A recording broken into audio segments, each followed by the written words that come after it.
Buenos días. Vamos a hablar entonces de la clase de inflamación y reparación en esta oportunidad.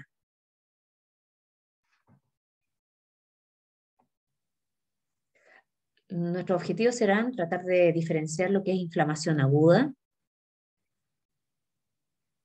tratar de conocer los patrones morfológicos de inflamación y asociarlos a la clínica y conocer la posible evolución de los cuadros inflamatorios. Primero tenemos que entender que la inflamación es un proceso biológico complejo, que es protectora y que en el fondo va dirigida en respuesta a una noxa, ya sea un daño que sea externo o interno. La inflamación requiere la presencia de tejido conectivo vascularizado, ¿ya? Y es de carácter protector. El fin entonces sería tratar de disminuir la exposición a este agente. Podemos clasificar la inflamación de distintas formas, ya sea por la duración, en aguda, subaguda, crónica, según las características del exudado inflamatorio, por su etiología, por ejemplo, la inflamación granulomatosa, o por su localización.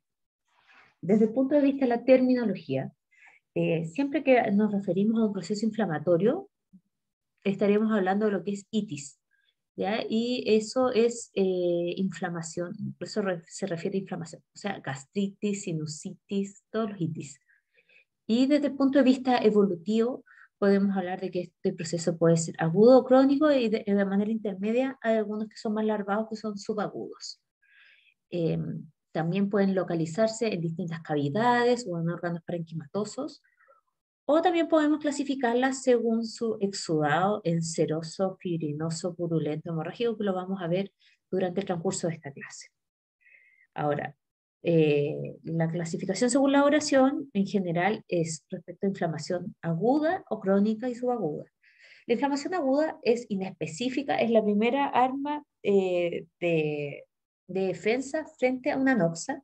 Es inespecífica porque es más rápida, comienza en menos de 15 días y se caracteriza por la presencia de signos y síntomas cardinales que son los tetraades Celsius, como es el dolor, el aumento de volumen, tumor, calor, rubor, bueno, e impotencia funcional. ¿Por qué se va a caracterizar? Desde el punto de vista fisiopatológico, ustedes van a tener cambios que son vasculares y exudativos, además con cambios que se van a ver en los tejidos, como es la necrosis. Y lo característico, si yo les pregunto cuál es la célula efectora principal de un proceso inflamatorio agudo, son los polimorfos nucleares neutrófilos. Y después, bueno, en la resolución son los macrófagos, pero la primera arma de defensa son los neutrófilos, los polimorfos. Es la misma palabra. La inflamación aguda, como les mencionaba, es una respuesta inmediata o inicial frente a una injuria, es relativamente inespecífica de corta duración y sus funciones primordiales son eliminar los tejidos muertos, proteger frente a la infección y facilitar el acceso al sistema inmune. Veremos que este aumento en la permeabilidad vascular, mayor edema, en el fondo va todo focalizado a que el sistema inmune llegue a esa área en cuestión. ¿Por qué se va a componer esta inflamación aguda? Por lo que habíamos mencionado. Ustedes van a tener una modificación en el calibre de los vasos sanguíneos, lo que va a aumentar el flujo sanguíneo. Van a tener además alteraciones de la estructura de la microvasculatura, permitiendo, en el fondo existe un aumento de la permeabilidad vascular que permite salida desde el intravascular al extravascular de agua, de proteínas y de células. Bueno, y posteriormente además se produce, como les había mencionado, migración de leucocitos desde el punto de salida hacia ¿verdad? Hacia el ambiente inflamatorio, ¿ven? Ya, a través de factores quimiotácticos que permiten que se recluten los leucocitos y que lleguen hacia este sector y puedan fagocitar al agente lesivo.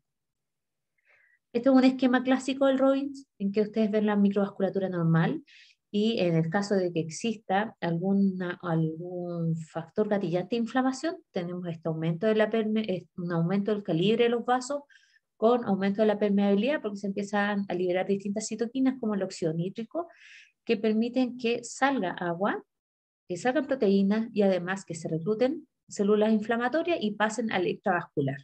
¿Ya? Entonces ustedes van a tener depósito de fibrina y otras proteínas plasmáticas, van a tener migración de los neutrófilos con el fin de poder contener esta inflamación. Es así como existen distintos agentes que van a participar en el proceso inflamatorio. Este es un corte de un esquema de una estructura vascular, acá el endotelio, ¿cierto? Y vean todas las células que pueden estar en general en el intravascular y extravascular, pero en el fondo son estimulados en un proceso inflamatorio.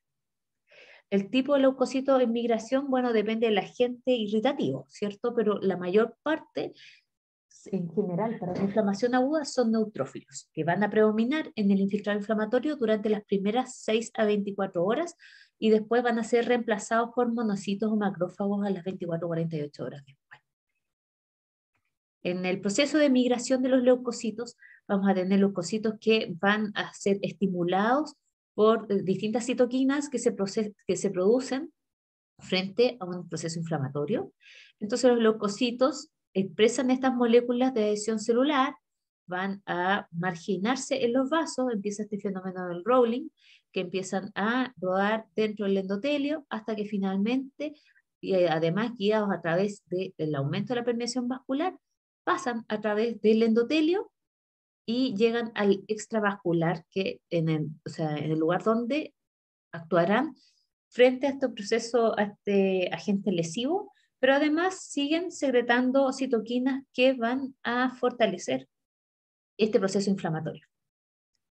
Desde el punto de vista histológico, ¿cómo vemos esto? Porque las placas histológicas en el fondo son como una foto del momento. En esta primera foto,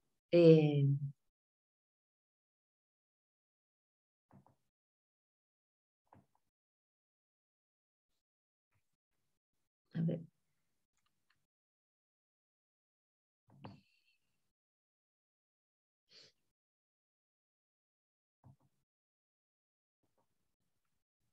ya está tratando de buscar un puntero porque parece que no, a lo mejor no me están viendo la flecha, pero en la primera foto, a la izquierda, arriba, en el fondo lo que estamos viendo son endotelios dilatados, o sea, perdón, estructuras vasculares dilatadas, endotelios, estructuras vasculares dilatadas, en cuyo lumen ven este material eosinófilo rosadito, acelular, que es fibrina, y estos puntitos son neutrófilos que si se dan cuenta se están pegando a la cara interna del vaso, o sea, eso es marginación.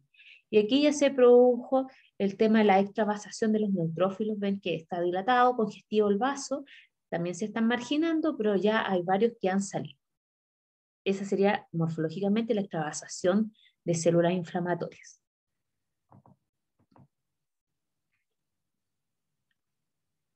Entonces, cuando se produce algún agente lesivo, ya sea una toxina, una injuria física como una quemadura, o otras citoquinas como inflamatorias, van a estimular a los macrófagos que provocarán que estos se activen y secreten citoquinas como la interleuquina o factor de necrosis tumoral, que van a desencadenar la cascada de la inflamación, produciendo los clásicos síntomas de una fase aguda de la inflamación, como los que habíamos mencionado, fiebre, calor local, también malestar general, decaimiento, anorexia, efectos a nivel del endotelio, como sería el aumento de la permeabilidad vascular con la consecuencia de todo lo que es la herencia de los leucocitos.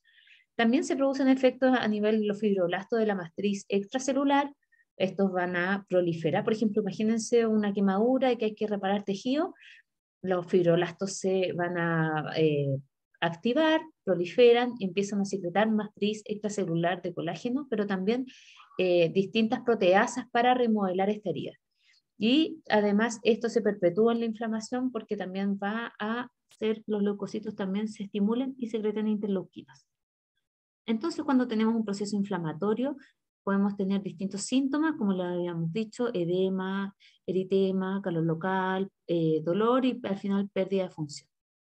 Como por ejemplo en esta foto en que vemos un edema, una blefaritis, como dice su nombre, es una inflamación del párpado. ¿Y cómo vemos el párpado? Entonces vemos que está aumentado de tamaño, con edema, eritema, brillante, ¿cierto? Por eso se ve edematoso. Y bueno, una pérdida parcial de la función porque no va a poder cerrar muy bien el párpado.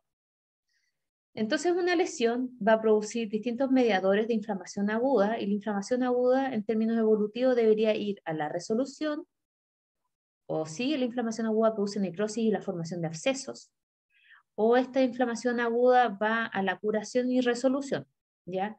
Pero a través de regeneración, si es que no va a la resolución ad integrum, si es que el daño fue mayor, van a necesitar cicatrizar. Son distintas formas de evolutivas, ¿ya? Bueno, y un absceso también puede después ir a esta vida. O por otra parte, la inflamación aguda, si es que el estímulo lesivo continúa, pero con un bajo impacto, eh, puede producir inflamación crónica o desde un principio un agente inflamatorio que produce una baja respuesta, una baja virulencia, por ejemplo, o un paciente que tiene un trastorno de la inmunidad que no es capaz de generar todo este proceso inflamatorio, va a producir una inflamación crónica persistente, como por ejemplo el caso de las enfermedades autoinmunes o de otras infecciosas como las micobacterias. Entonces, en la inflamación aguda, ya sea infartos, infecciones bacterianas, etcétera, se produce esta alteración, se produce esta alteración de la microvasculatura en la cual las células efectoras son los polimorfonucleares y que pueden ir evolutivamente a la resolución total si es que, si es que es posible reemplazar las células por las mismas células perdidas y la función continúa normal. Pero si es que existe esta formación de abscesos, se va a producir finalmente una cicatrización porque la pérdida de tejido es mayor, o puede finalmente igual ir a la cicatrización sí que también ha sido mayor el impacto, no necesariamente pasando por los abscesos. Ahora, cuando el daño, como les había mencionado, es de ciertos agentes poco virulentos pero lesivos crónicamente, o un paciente que tiene daño en la inmunidad, van a una inflamación crónica en que principalmente los efectores van a ser células mononucleares como los linfocitos y la estimulación de la materia extracelular es mayor. Entonces van a tener angiogénesis y formación de tejido conectivo, ¿ya? La resolución, cuando termina la inflamación aguda, esta en el fondo trata de restablecer la estructura normal del tejido. Como resumen, entonces tenemos que se producen cambios a nivel de la vasculatura, con dilatación arteriolar y apertura de los lechos capilares, aumentando la permeabilidad vascular, migración de los leucocitos, siendo los polimorfonucleares neutrófilos los principales, y posteriormente, en términos resolutivos, fagocitosis del agente injuriante a través de los macrófagos. Según las características de la inflamación, esta puede ser una inflamación aguda de tipo serosa, fibrinosa, supurada, hemorrágica o gangrenosa, que la veremos durante la clase.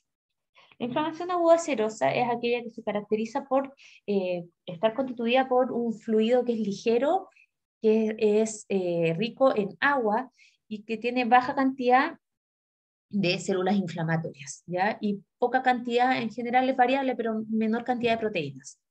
Este tipo de inflamación aguda es difícil ver en el microscopio porque se puede ver hasta casi transparente en las placas histológicas porque tiene mayor cantidad de agua.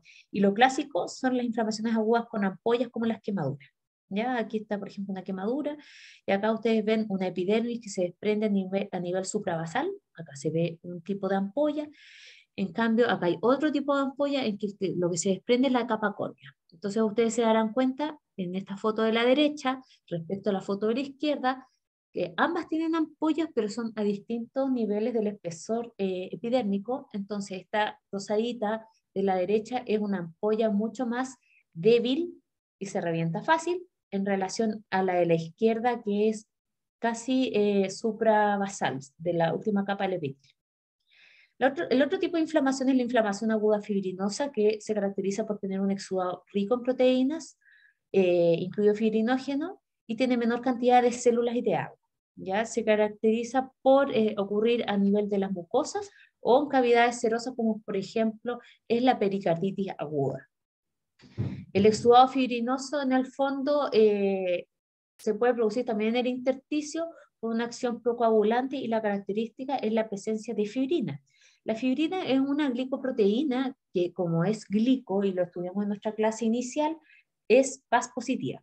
Entonces esta técnica histoquímica nos ayuda a destacarla. En este caso estamos viendo un corazón cuyo pericardio se ve rugoso, engrosado, irregular, y que si hacemos un corte histológico, vemos que esta paciente va a tener este material eosinófilo rosado, bien fucsia, ahí en el pericardio. Más hacia abajo lo que estamos viendo después de los rosaditos es la membrana pericárdica, que debería ser muy delgada, y posteriormente más hacia abajo son estas fibras musculares de miocitos cardíacos. De paciente en el fondo, ¿de qué se murió? Probablemente un taponamiento cardíaco por una pericarditis fibrinosa. Con mayor aumento, entonces estamos viendo a mano izquierda esta trama irregular, eosinófila amorfa, ya sale a la derecha el tejido conectivo. En esta otra foto estamos viendo un bloque pulmonar y vemos que ambos pulmones tienen un material blanquecino amarillento hacia sus bases, y desde el punto de vista histológico hacemos un corte y vemos que de nuevo aparece esta trama eosinófila amorfa acelular, que corresponde a fibrina. O sea, acá estamos en una pleuritis fibrinosa. El otro tipo de inflamación aguda es la inflamación aguda supurada, que se produce en general en respuesta a causas bacterianas principalmente, y se caracteriza por la presencia de exudado purulento, el cual está constituido de polimorfonucleares neutrófilos principalmente, detritus, tejido necrótico, bacterias. Y bueno, el destino de esta secreción purulenta va a depender de la localización, porque se puede reabsorber, se puede abscedar, fistulizar hacia el exterior o hacia una cavidad preformada. Se puede limitar por esta membrana aspiógena, que en ese caso sería un absceso, inclusive puede calcificarse, ¿ya? En general, también existe como un tipo de inflamación, o sea, existen tipos de inflamación aguda supurada según la evolución también de esta inflamación aguda, desde que es como inicial hasta que llega al flegmón, absceso y úlcera. La inflamación aguda supurada, como les había mencionado, se caracteriza por la presencia de exudado purulento, que en la macroscopía ustedes lo van a ver como membranas blanquecino-amarillentas adheridas al proceso inflamatorio. Y lo clásico es la apendicitis aguda. Acá estamos viendo distintos tipos de inflamación aguda en la pared del apéndice cecal. Vean este apéndice arqueado, cuyos vasos se ven congestivos. Esta es una apendicitis aguda de tipo catarro purulento inicial. En cambio, acá ya vemos una flegmonosa en que el infiltrado inflamatorio se coloca de manera difusa en la pared del apéndice y con estas placas blanquecino-amarillentas.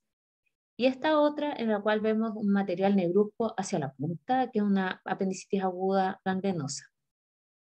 Desde el punto de vista histológico, este es un corte de esa punta. Miren, es esta para abajo, la punta, pero cortada de manera longitudinal.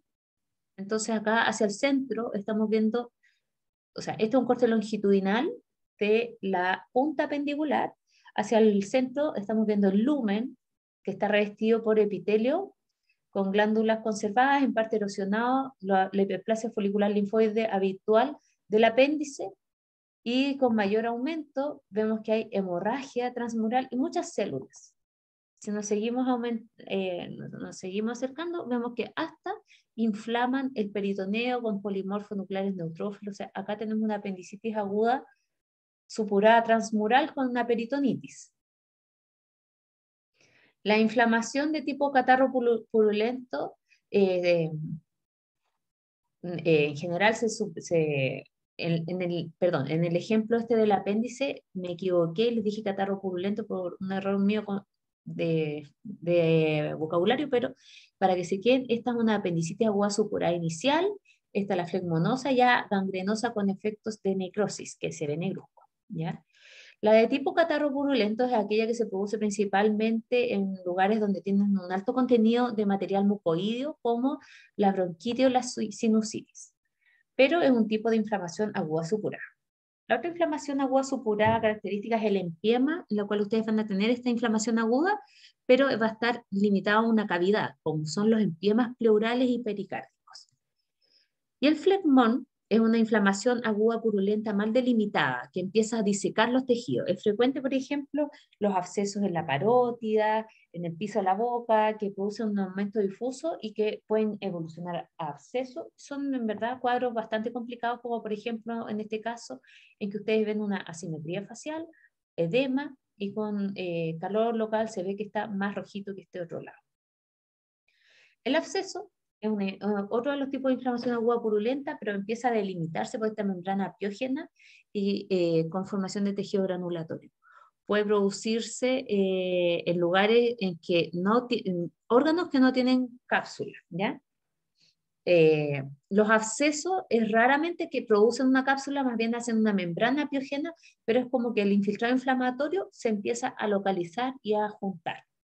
Desde el punto de vista morfológico, entonces, tienen esta membrana apiógena de tejido granulatorio que empieza a rodear el absceso, pero todo eso va a depender del tiempo evolutivo, porque si ya es un absceso más antiguo, esa membrana apiógena va a ir siendo reemplazada por tejido fibroso y finalmente encapsulándose. Mientras más tiempo tenga el absceso, más probabilidad de que encapsulado esté, y por ende, ese absceso no es solamente el tratamiento será drenarlo, sino que hay que sacar ese tejido necrótico porque con la cápsula no va a tener buena respuesta a los tratamientos antibióticos. Los abscesos pueden drenar a una cavidad preformada y drenar al exterior, o drenar a una cavidad existente, como por ejemplo un absceso pulmonar que termina drenando a la cavidad pleural. Acá, por ejemplo, tenemos una espinilla, una lesión, o puede haber sido un folículo piloso que empieza a inflamarse y termina siendo un absceso y drena de manera espontánea hacia la superficie. O acá el clásico absceso perianal, que en el fondo ahí le colocaron un poco de guante, un dedo de guante para poder drenar, que en el fondo eso lo hacen en la urgencia con un Penrose, pero es verdad, el tratamiento definitivo para que esto no se reproduzca es la extirpación quirúrgica de la lesión que tiene la cápsula. Esto es una foto histológica de un absceso inicial y ven que hacia el centro vemos como un acúmulo de neutrófilos y rodeados de macrófagos.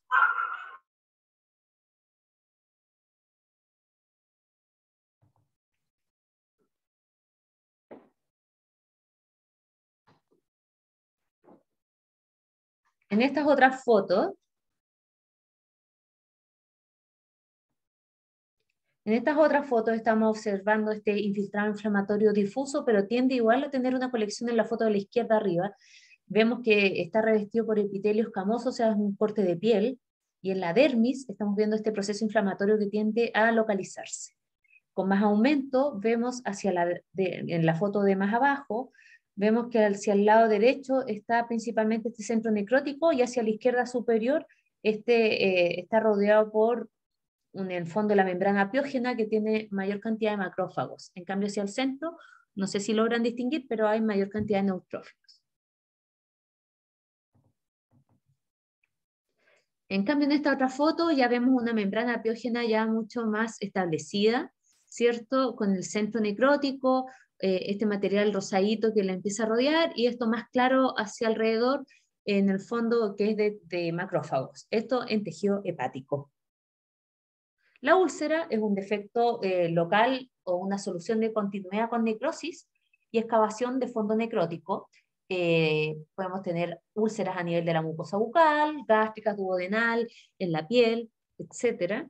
Y tenemos distintas fases evolutivas. O sea, tenemos una fase aguda en lo que va a predominar, son los elementos inflamatorios agudos, como son los polimorfos nucleares neutrófilos, con dilatación vascular y posteriormente, en la fase crónica reparativa, aparece la fase proliferativa con mayor participación de fibroblastos, macrófagos y en el fondo células mononucleares. ¿Ya? Las células mononucleares, cuando uno habla de células mononucleares, uno se refiere a linfocitos, células plasmáticas y macrófagos. Acá vemos una solución de continuidad entonces de piel revestida por epitelio escamoso, y acá con esta solución de continuidad que se denomina úlcera, ven que hay hemorragia, hay muchas células inflamatorias que posteriormente esto empieza a repararse a través de fibrosis. La inflamación aguda hemorrágica, como dice su nombre, se debe a una mayor impregnación de sangre, lo que le confiere un color rojizo, y esto puede ser por diapédesis o también por ruptura vascular. Esto también puede producirse mucho en vesículas agudas. La otra inflamación aguda, el otro tipo de inflamación aguda es la inflamación aguda gangrenosa, que en el fondo se produce en respuesta a bacterias anaerobias que son capaces de producir necrosis y producción de material verdoso de mal olor, ¿ya? Esto es una etapa bastante avanzada y evolutiva de un cuadro inflamatorio agudo, como es en este caso este órgano tubular, ¿cierto? Como es la vesícula biliar, y vemos que tiene ¿cómo se llama? Acá hay material de tipo cálculo, ¿cierto? Y tenemos una pared interna que está absolutamente necrótica. La inflamación crónica dura más de 15 días, en general es un cuadro que es asintomático, con una leve sintomatología también, pero esto es en respuesta a que el paciente o tiene una inmunidad deprimida, ¿cierto? O el agente lesivo es de bajo impacto, pero produce una respuesta inflamatoria más larvada, ¿ya? Entonces esto puede durar más de 15 días y se producen más bien cambios que son proliferativos, como estimulación de fibroblastos en la matriz extracelular. Las células que van a predominar en esto son los linfocitos, principalmente, si se dan cuenta, son células mononucleares, linfocitos, células plasmáticas, por una parte, y también fibroblasto y estimulación de la vasculatura para vasos de neoformación. La inflamación crónica, entonces, como les mencionaba, puede ser de una duración prolongada, y este puede surgir a través de una evolución de un cuadro agudo o de nuevo frente a una respuesta solapada sintomática. ¿Ya? Eso ya lo mencioné. Y una inflamación aguda, crónica, perdón, puede observarse frente a cientos microorganismos que producen infecciones latentes, intracelulares principalmente, como son las micobacterias, los treponemas, que producen una respuesta de baja patogenicidad. La otra sería una exposición prolongada a agentes como es, por ejemplo, la exposición a asbesto, a silicosis, a la aterosclerosis, que en el fondo producen también una inflamación crónica sostenida, en el caso de la aterosclerosis con fibrosis a nivel de los vasos sanguíneos y además este flujo turbulento a nivel del endotelio, y a través de la autoinmunidad, como por ejemplo son enfermedades, la artritis reumatoide del lupus. Como les mencionaba, la inflamación crónica se caracteriza por ser más bien de tipo proliferativo. ¿A qué me refiero con proliferativo? Con estimulación de fibroblastos, formación de cicatrices, deformidades, formación de tejido granulatorio. Entonces, un clásico ejemplo de esto es la artritis reumatoide, en la cual se produce este daño de las membranas sinoviales,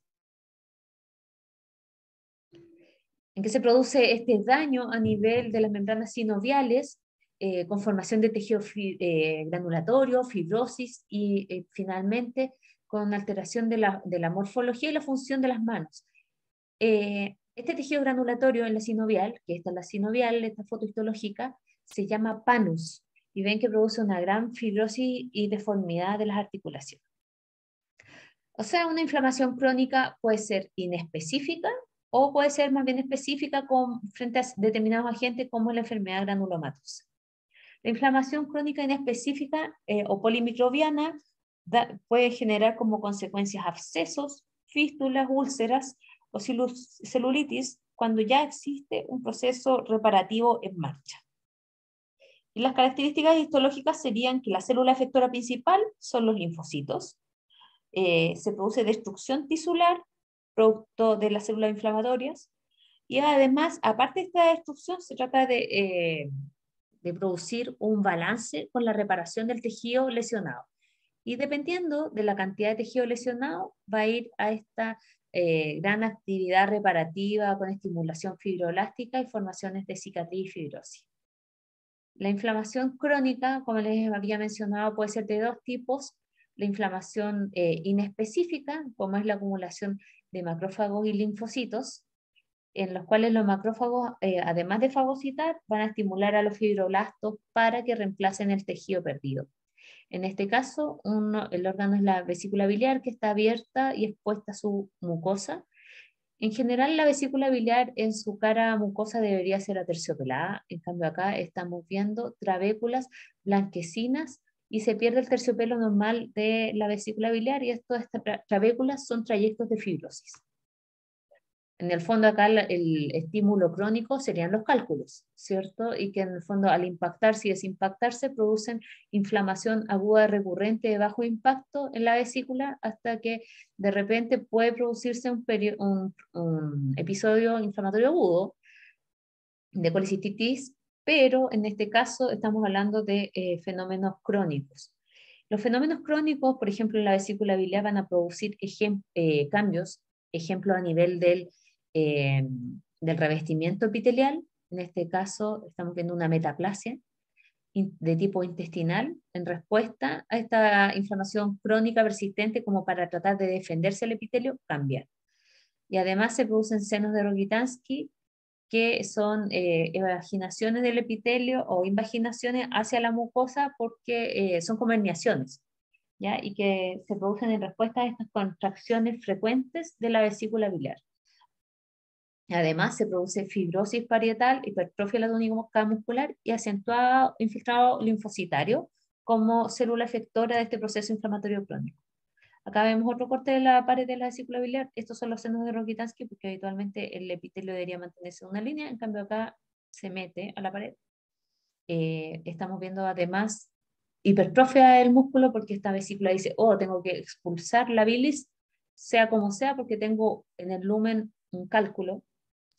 Y además entonces tenemos este infiltrado inflamatorio linfocitario. Otro tipo de inflamación crónica es la inflamación crónica granulomatosa, que es un subtipo de inflamación crónica que es más bien específica, y para que se monte el huésped debe tener una buena respuesta inmunológica. Porque un paciente que tiene déficit inmunológico va a ser difícil que monte granulomas, y probablemente, por ejemplo, un paciente VIH inmunosuprimido o un paciente con una leucemia hará uno o dos, o sea, hará un granuloma chiquitito frente, por ejemplo, a una enfermedad con micobacterias diseminadas. No va a ser el clásico granuloma con necrosis, porque para formar granulomas, como les mencionaba, se requiere montar una buena respuesta inmunológica.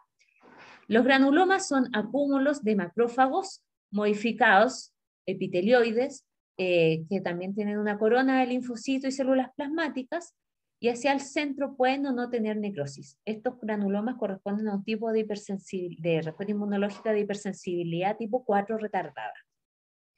Los granulomas se pueden producir en respuesta a distintos tipos de agentes y a distintos tipos de procesos inflamatorios, ya sea infecciosos o no infecciosos. El clásico ejemplo es la tuberculosis, pero también los hongos, los parásitos, enfermedades autoinmunes como la sarcoidosis, algunas sustancias irritantes de tipo cuerpo extraño pueden producir un daño de tipo granulomatoso. En esta foto estamos viendo el clásico granuloma, en cuyo centro tiene necrosis, que ustedes ven solamente rosadito. Hacia alrededor estamos viendo una corona de macrófago epitelioides con células gigantes multinucleadas de tipo Langhans, en este caso, que es esta célula que se coloca en los núcleos como en collar, que se ve en tuberculosis, no es patognomónica, pero sí se ve, y están también rodeados de células plasmáticas y linfocitos. Este es el clásico granuloma tuberculoideo. Acá vemos otra foto en la cual, bueno, no estamos viendo necrosis, pero no sé si se dan cuenta que vemos al centro una célula gigante multinucleada tipo Langhans con los núcleos en collar, y está rodeado de unas células de citoplasma rosado que se colocan como estrelladas, que son macrófagos epitelioides, y posteriormente los linfocitos. Acá vemos otro granuloma, pero acá la diferencia es que es un microgranuloma rodeado de esta fibrosis a nivel de los pulmones, o sea, alvéolos pulmonares estamos acá situados. Estos granulomas con alta fibrosis concéntrica y sin necrosis pueden darse en enfermedades como la sarcoidosis. Acá también vemos una reacción granulomatosa, que no sé si logran darse cuenta, pero esta línea blanquecina es como un cristal que es de tipo cuerpo extraño y se lo está comiendo como un Pac-Man, esta célula gigante multinucleada. ¿Ya? Entonces, esto es una célula gigante multinucleada de tipo cuerpo extraño que puede producirse, por ejemplo, en respuesta a que ustedes se pincharon con una espina o que tienen restos de sutura de alguna cirugía, etcétera. En este caso, cuando ustedes tienen un proceso inflamatorio crónico granulomatoso necrotizante en un paciente, por ejemplo, o un paciente inmunosuprimido con un microgranuloma, uno tiene que hacer técnicas histoquímicas a fin de descartar procesos infecciosos que producen granulomas, y el clásico es la tuberculosis. Esta tinción se llama Sil-Nielsen, en la cual ustedes van a ver estos bacilos ácido alcohol resistentes con la tinción de Sil-Nielsen. Que no tengan estos bacilos ácido alcohol en el Sil-Nielsen no descarta la posibilidad de tuberculosis si ustedes tienen un proceso granulomatoso en la histología, que a veces es muy difícil encontrar. Acá yo les estoy mostrando unas fotos histológicas de bacilos florida, ¿ya? Pero en general a veces pueden ser muy focales o no verse y requerir otras técnicas de estudio. En este caso estamos viendo un corte de piel en cuya dermis, tanto superficial como profunda, y a nivel perianexial estamos viendo unos acúmulos rosados que con mayor aumento ven que tienen células gigantes multinucleadas y también se colocan alrededor de los nervios. Esta foto de la derecha abajo es de un nervio que tiene un granuloma pegado. Estos son fotos histológicas de lepra, ¿ya? La lepra también es producida por una micobacteria que induce una respuesta granulomatosa. En esta otra foto estamos viendo otra tinción histoquímica, que es un PAS, que destaca acá una hifa que corresponde a un elemento micótico, un hongo, y que ven que está rodeada por una célula gigante multinucleada. Recuerden que los granulomas también pueden producirse en respuesta a parásitos, o sea, a parásitos y a hongos. Como consecuencia de una inflamación crónica, ustedes pueden tener una inflamación crónica que sea defectuosa, como infecciones oportunistas, y que llame infecciones oportunistas, o también pueden producir una inflamación excesiva que es de autoinmunidad. Bueno, ahora seguiremos con el tema de reparación, que está muy ligado a lo que es inflamación. La reparación puede darse por distintos mecanismos, dentro de los cuales está la regeneración, en el cual ustedes van a restituir con elementos en todos similares al tejido lesionado, ¿ya? Y para eso requiere que ustedes tengan un buen tejido conectivo y stem cells, o sea, las células que son potenciales en el desarrollo de las células perdidas para que se restituya ad integrum el tejido perdido. Bueno, y el otro mecanismo es la cicatrización cuando en verdad el tipo de reparación no es posible, la regeneración, entonces se sustituye por mayor matriz extracelular como es colágeno, fibrosis y una cicatriz. Los tejidos, para que ustedes recuerden, y los órganos están constituidos por parénquima y estroma, siendo parénquima las células funcionales y estroma las células de sostén.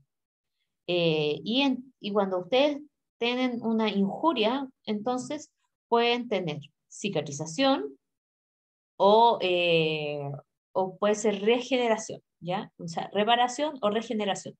Y la regeneración puede ser ad integrum cuando el daño es menor y se produce en células que constantemente pueden diferenciarse y no tienen problemas respecto a sus células potenciales, como es la reepitelización, como la epidermis, tracto gastrointestinal, los bronquios. Y la regeneración también es posible cuando ustedes hablan de células estables, que se produce una regeneración compensatoria, como por ejemplo en el hígado o en el riñón. Sin embargo, cuando el daño es mucho mayor, se produce una cicatriz o una inflamación crónica que producen fibrosis y una mayor cantidad de depósitos de matriz extracelular. Para este proceso, en el fondo, tenemos que tener claro que existen distintos tipos de células que tienen diferente capacidad de multiplicación y de diferenciación. Así tenemos las células que son lábiles, estables o permanentes. Las células lábiles son las que siempre van a conservar su capacidad de replicación, como son las células epiteliales, ¿ya? De revestimiento, las células linfoides y hematopoyéticas. En este caso estamos viendo acá un epitelio cilíndrico y esta otra con vellosidades con una tinción de paz con las células caliciformes.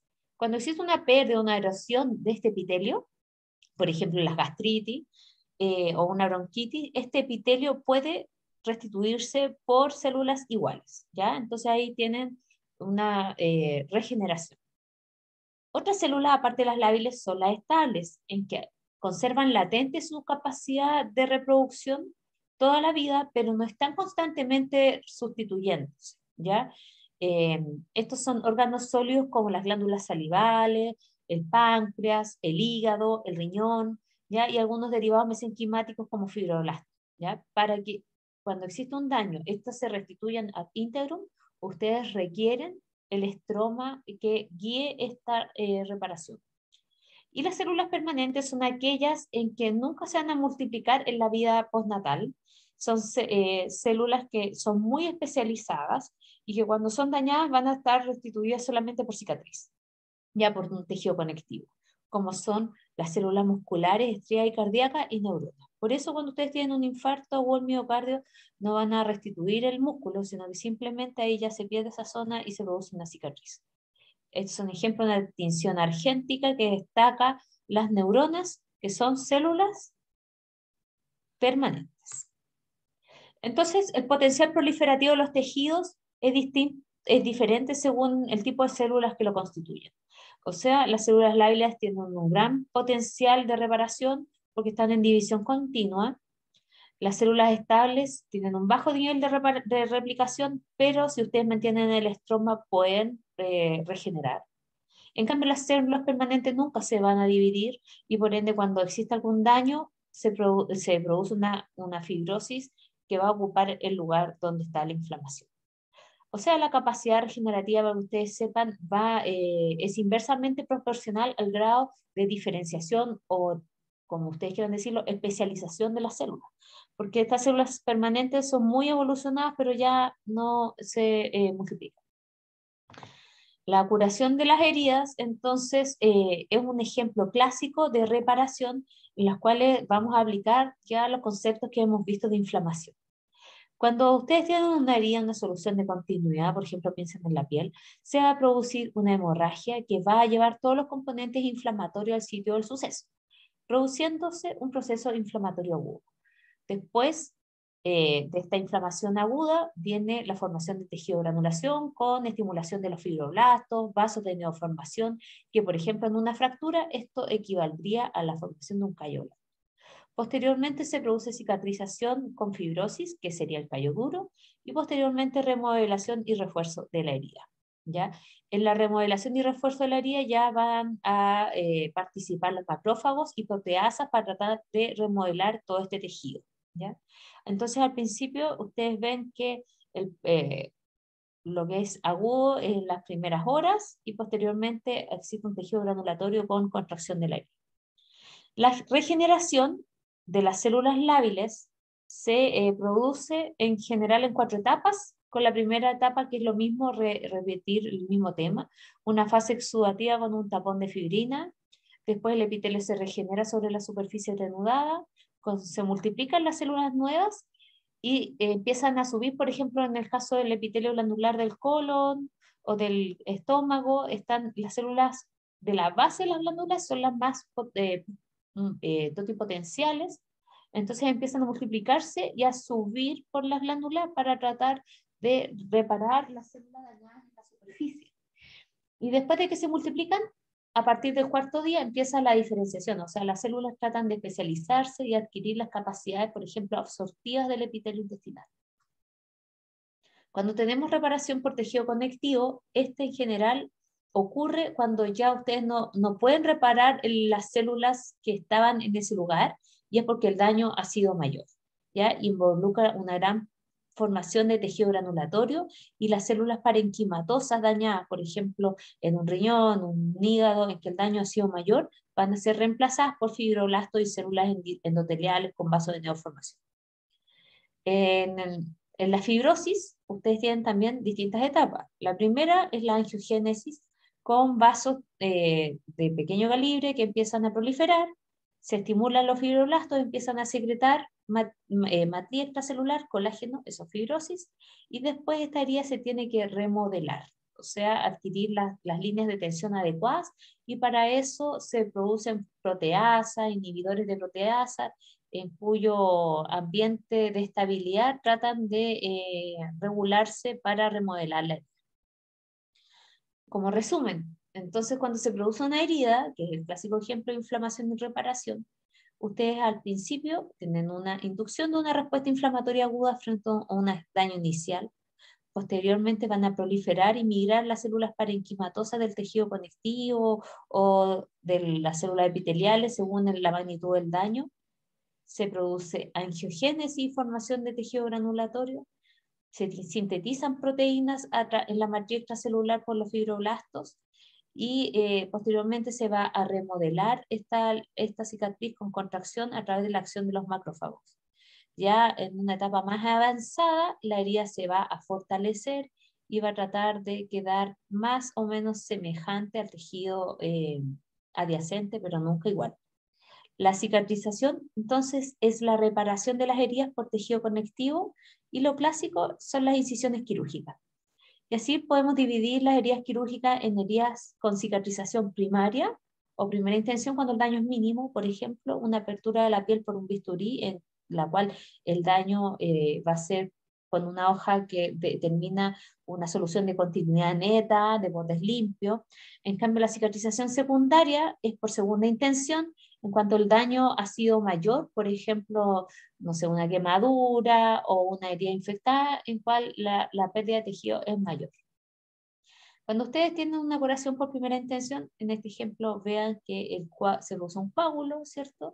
Con una pérdida aquí de una disrupción focal de la membrana basal, pero este coágulo va a llevar una respuesta inflamatoria aguda durante las primeras horas. Posteriormente, el tercer al séptimo día ya empieza la formación de tejido granulatorio, con formación o sea, con estimulación de fibroblastos, macrófagos, y con esta formación de una cicatriz inicial. Y posteriormente, en semanas, ustedes van a tener el tejido fibroso y ya reparación del tejido epitelial, ¿ya?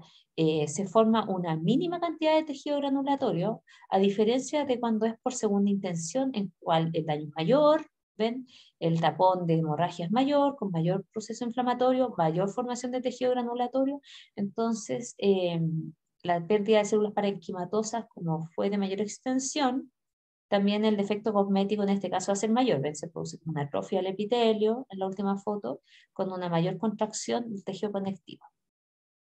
¿Cuáles serían diferencias entre la primaria versus secundaria? Bueno, que la secundaria involucra una mayor pérdida de tejido, con abundantes restos necróticos, exudados inflamatorios, una mayor formación de tejido granulatorio, un proceso que dura más. De hecho, hay pacientes que, por ejemplo, tienen infecciones de herida operatoria en los hospitales, en las clínicas, y tienen que estar con una malla y gaseos constantes de cavidad abdominal hasta que se cierran por segunda intención. Se produce un mayor defecto con pérdida de anexos cutáneos, atrofia, y el defecto cosmético es mayor. Por ejemplo, en este caso, esto primera o segunda intención. Yo creo que quisieron que fuera primera, pero ¿qué debe haber pasado? Se infectó. Entonces, acá tenemos una herida que va a cerrar por segunda intención. Debe haberse infectado por lo mismo, entonces el defecto es mayor, una dehiscencia de sutura con tejido granulatorio. ¿Ven? Todo este material rojizo con esto amarillento, esto es fibrina y esto es tejido granulatorio. El tejido granulatorio es rojizo. Con mayor aumento, entonces, esta área ulcerada con tejido granulatorio. Y lo mismo desde el punto de vista histológico, por eso se ve tan rojizo, porque tiene muchos vasitos de neoformación, además de los macrófagos y fibroblastos que los están rodeando. El tejido granulatorio al inicio tiene más células inflamatorias como polimorfonucleares neutrófilos, después empiezan a disminuir conforme va aumentando la cantidad de vasos, y después disminuye la cantidad de vasos y disminuye la célula inflamatoria y queda la fibrosis. Un ejemplo clásico de esto son los quistes sacrococcígeos, en los cuales ustedes van a ver acá una hendidura constituida por epitelio escamoso, con este tejido granulatorio, formación abscedada, que posteriormente ven acá, tienden a tener pelos, ¿cierto? Con, con una formación de un tejido reparatorio, con vasos de neoformación y fibrosis.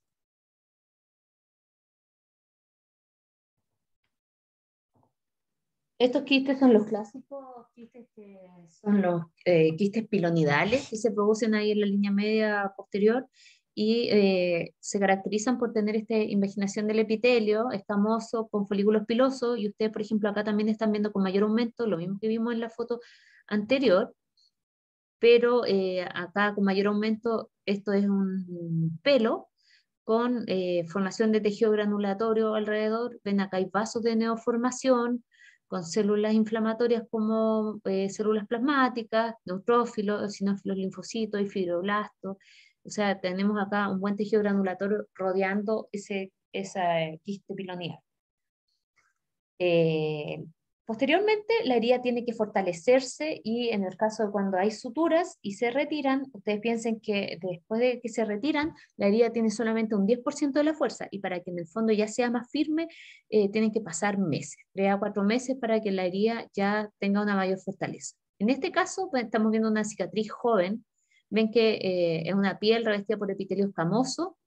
Acá hacia el centro estamos viendo que el epitelio escamoso proliferó para tratar de reparar esa herida, posteriormente ya se irá a adelgazar como la piel normal.